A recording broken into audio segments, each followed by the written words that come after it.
12 अगस्त साल 2024 को social media पे तेजी से एक वीडियो वायरल होती है। उस वीडियो में दिखता है कि एक डिप्टी कमिश्नर है जो कि अपनी भतीजी से शादी करने के लिए वीडियो बना रहा है कि हम दोनों का पुराना प्यार है, हम दोनों शादी कर रहे हैं। ये वीडियो वायरल होते ही लड़की के माँ बाप एफआईआर करते हैं और इसके बाद दोनों को गिरफ्तार किया जाता है। लेकिन मामला क्या है, पूरा कहानी क्या है, पूरा कैसे हुआ? एक कानून का रखवाला, कानून का इन्फॉर्मेशन रखने वाला, समाज सोसाइटी के बारे में जानने वाला आखिर अपनी ही रिलेशन में ऐसे शादी कैसे कर सकता है? धार्मिक तौर पे बात करें या फिर हिंदू रीति रिवाजों के हिसाब से बात करें तो उसे सब चीज की नॉलेज थी, उसके बावजूद वो इतनी बड़ी गलती कैसे कर सकता है? अपनी भतीजी के साथ शादी कैसे कर सकता है? आखिर ये शुरू कैसे हुआ, क्यों हुआ और कब हुआ? ये सारा सब कुछ आप आज की कहानी में जानिएगा। तो नमस्कार, मेरा नाम है विवेक थी और एक नई सच्ची घटना में आपका स्वागत करता हूँ। उम्मीद करता हूँ आप और आपका परिवार स्वस्थ और अच्छे होंगे। तो चलिए कहानी की ओर बढ़ते हैं। तो कहानी है बिहार का एक जिला है वैशाली। वैशाली के जिला में एक गांव है मनुआ। इस गांव में रहने वाला एक परिवार जिसके मुखिया रामा शंकर, इनकी पत्नी जिनका नाम है कलानंदी देवी। ये लोग अपना जीवन अच्छे से गुजार रहे थे। इन लोगों के घर में 3 बेटी और एक बेटा था। बेटा का नाम शिव शक्ति कुमार। शिव शक्ति कुमार जब 3 साल का होता है तो रामा शंकर का देहांत हो जाता है, यानी कि उसके सर से पिता का साया हट जाता है। इसके बाद जो उसकी 3 बहनें थी वो था उस सब की जिम्मेदारी इसकी माँ के ऊपर इकलौती यानी कि कलानंदी की देवी के ऊपर आया था। कलानंदी देवी कभी खेती करती, कभी ये काम करके वो काम करके 3 बच्चों 4 बच्चों का अपना अच्छे से परवरिश करती और गुजारा करती जितना हो सकता। और शिव शक्ति कुमार जो जिसने अपनी हाई स्कूल की पढ़ाई बड़ी मुश्किल से की, इसके बाद उसने एक ड्रॉप ले लिया क्योंकि फाइनेंशियल तौर पे वो अच्छा सही नहीं था। तो वो ड्रॉप लेके फौरन चला जाता है दिल्ली। दिल्ली में कुछ काम पकड़ लेता है 3300 के महीना के सैलरी पे। जब 3300 रुपये कमाने लगता है वो हमेशा अप डाउन घर से करने लगता। दिल्ली में एक रूम लेके रहता था तो वो अक्सर आते जाते वो कई बार एडवर्टाइजमेंट देखता यूपीएससी की। उस पर क्लियर लिखा रहता है यूपीएससी के पढ़ना है तो तैयारी करना है तो आप ये मतलब इस कोचिंग ज्वाइन कीजिए। उसका एडवर्टाइजमेंट देखकर उसका मन में ये जिज्ञासा होती कि क्यों ना मैं भी यूपीएससी या कुछ और करूं या बड़े लेवल का ऑफिसर बनूं। इसका वो घर वापस आता। घर वापस होता लगभग 2-3 साल का समय गैप हो जाता। जब घर वापस आता उसके बाद वो इंटर का ओपन यूनिवर्सिटी से, जो ओपन बोर्ड होता है, ये ओपन यूनिवर्सिटी से वो अपनी 12th को कंप्लीट करता। 12वीं की पढ़ाई कंप्लीट करने के बाद वो ग्रेजुएशन करता ओपन यूनिवर्सिटी से, जहाँ पे क्लासेस वगैरह अटेंड नहीं करनी पड़ती। इसके बाद समय गुजरता साल 2015 आता। साल 2015 में बीएचयू में पीजी यानी कि पोस्ट ग्रेजुएट का पढ़ाई के लिए वो अप्लाई करता। वहां पे उसका सिलेक्शन होता और वो बीएचयू साल 2015 में वो चला जाता और पोस्ट ग्रेजुएशन की पढ़ाई करने के लिए। उसी साल उसके पिता यानी कि रामा शंकर के चचेरे भाई की बेटी जिसका नाम था सजल सिंधु। सजल सिंधु वो भी उसी बीएचयू में एडमिशन लेती क्लास 12th में। एक तरह से ये दोनों रिश्ते में भतीजा और चाचा और भतीजी हो गई। अब इधर एक तरफ भतीजा चाचा है जो कि पोस्ट ग्रेजुएट कर रहा है और भतीजी उसकी 12th में उसी कॉलेज में है साल 2015 से। ये दोनों मिलते एक दूसरे से बातें करते। जब बातें स्टार्ट होती एक दूसरे को मतलब कोई पढ़ाई में हेल्प कर देते, कभी किसी और चीज में। तो देखते देखते ये जो रिश्ता था चाचा और भतीजी का, ये कब दोस्ती में बदल जाता है किसी को पता ही नहीं चलता। वो लोग चाचा भतीजी के रिश्ते से उठकर एक दोस्ती के रिश्ते पे आ गए थे। ये दोस्ती कब पसंद में परिवर्तित हो जाती पता ही नहीं चलता।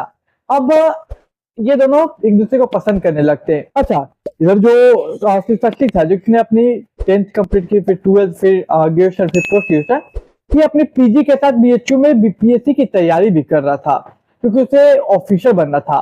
तो ये अपनी बीपीएससी की भी पढ़ाई कर रहा है और बीएचयू में पीजी भी कर रहा है। दोनों चीज एक साथ। तो अपनी जो उसकी भतीजी थी उसके साथ उसे पसंद भी करने लगा। इधर समय का पहिया घूमता है और वक्त आता है 2 जनवरी साल 2023। ये वो तारीख थी जिसमें लड़की की यानी कि सजल सिंधु की पिता की मृत्यु हो जाती है। अब पूरी तरीके से सजल टूट जाती, बहुत कमजोर, बहुत अकेलापन महसूस करती। ये वो समय था जब उसका साथ देता है कौन? उसी का चाचा श्री शिव शक्ति कुमार। अब इन दोनों में गहराइयां जो थी, बॉन्डिंग थी, काफी हो जाती कि काफी हद तक बढ़ जाती। 7 जन्मों तक खाने जीने और मरने की कस्में खाने लगते। समय गुजरता है और साल 2023 में ही जो ये शिव शक्ति कुमार था उसका रैंक आता है 205। और इसके अकॉर्डिंग उसे कमिश्नर, डिप्टी कमिश्नर का पोस्ट मिलता है बेगूसराय में। तो इसकी पहली जो पोस्टिंग थी डिप्टी कमिश्नर की, वो बेगूसराय में लग जाती है। अब मानो कि लाइफ में सब कुछ इसे मिल गया, जो जॉब चाहिए था उसे एक जॉब मिल गया अच्छे ओहदे की, अब माँ की सेवा कर सकता है, परिवार में बहनों को शादी कर सकता है। अब समस्या वहां पे आती है जब तारीख थी 12 अगस्त साल 2024। ये वो तारीख थी जब अपनी भतीजी के साथ वो भाग जाता है बिना किसी को बताए। 12 अगस्त साल 2024 को एक वीडियो रिलीज करता है बनाकर कि मैं और मेरी भतीजी जो है, हम दोनों उसे एक दूसरे से प्यार करते हैं, एक दूसरे के बिना जी नहीं सकते, एक दूसरे के साथ ही मरेंगे मरेंगे। तो हमारा ये प्यार आज का नहीं, इस प्यार की शुरुआत साल 2015 में हुई थी और अब हमारे प्यार को पूरे 9 साल हो चुके हैं, 9 से 10 साल हो चुके हैं। ये वीडियो बना के और अब हम शादी करने जा रहे हैं, कोई रोके ना हमें, ये वीडियो बना के वो पोस्ट करते। ये वीडियो काफी तेजी से सोशल मीडिया पे वायरल होती। अब लड़की के जो घर वाले थे वो फौरन जाते हैं, वैशाली के ही एक जिला है हाजीपुर सदर थाना, वहां पे जाकर एफआईआर दर्ज करते हैं। कहते हैं कि बेगूसराय में कमिश्नर है, जो कि हमारे रिश्ते में ये लगते हैं, बेगूसराय में डिप्टी कमिश्नर है, उन्होंने किडनैप कर लिया है हमारे बेटी को, मतलब कि जो सेजल। अब ये सुनते ही फौरन पुलिस एक्शन में आती है और फौरन दोनों की खोजबीन शुरू कर देती। पुलिस खोजबीन शुरू करती, लेकिन उससे पहले तारीख थी 14 अगस्त, जस्ट उसके 2 दिन बाद 14 अगस्त को खगड़िया में ये चाचा और भतीजी जाकर शादी कर लेते। पुलिस इन्हें अरेस्ट भी करती और शादी करने के बाद एक वीडियो भी जारी करते कि हमने शादी कर लिया है और कोई मतलब हमें रोके ना। अब जब पुलिस इन्हें अरेस्ट कर चुकी है और यहाँ इनके जो सीनियर ऑफिसर थे, लाइक मेयर वगैरह, तो जो सीनियर ऑफिसर थे इन्हें सस्पेंड कर दिया डिप्टी कमिश्नर को। लेकिन देखिए सवाल ये कि इस समाज को कितना गलत संदेश पहुंचा। सवाल ये कि वो एक कानून के रखवाले थे, उन्हें सब पता था, उन्हें हिंदी रीति रिवाज के बारे में पता था, सोसाइटी के बारे में पता था, समाज के बारे में पता था कि अपने रिलेशन में शादी नहीं करना चाहिए। सब चीज का ज्ञान रखते हुए भी उन्होंने ऐसा कैसे कर दिया।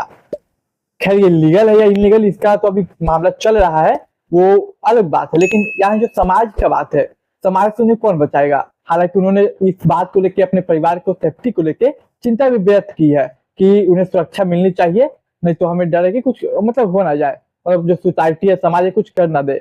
इस चीज को चिंता जताई तो कुछ सुरक्षा भी दिए गए उनके परिवार को। लेकिन सवाल ये कि जब ऐसे पद पे बैठे हुए ऑफिसर से जब ऐसे काम करेंगे, सब चीज का जानकारी रखते हुए भी ऐसे काम करेंगे, तो हमारा समाज, हमारा सोसाइटी किस ओर जाएगा। खैर हमारी ऐसी कहानी यही थी, उम्मीद करता हूँ आपको कहानी पसंद आई होगी। इस कहानी का मकसद किसी की भावनाओं को ठेस पहुंचाना नहीं था, केवल समाज में जागरूकता फैलाना और समाज में क्या हो रहा है वो बताना, यही इस वीडियो का, इस कहानी का उद्देश्य था। तो चलिए अब मुझे इजाजत दीजिए, मैं एक नई सच्ची घटना के साथ मिलूंगा।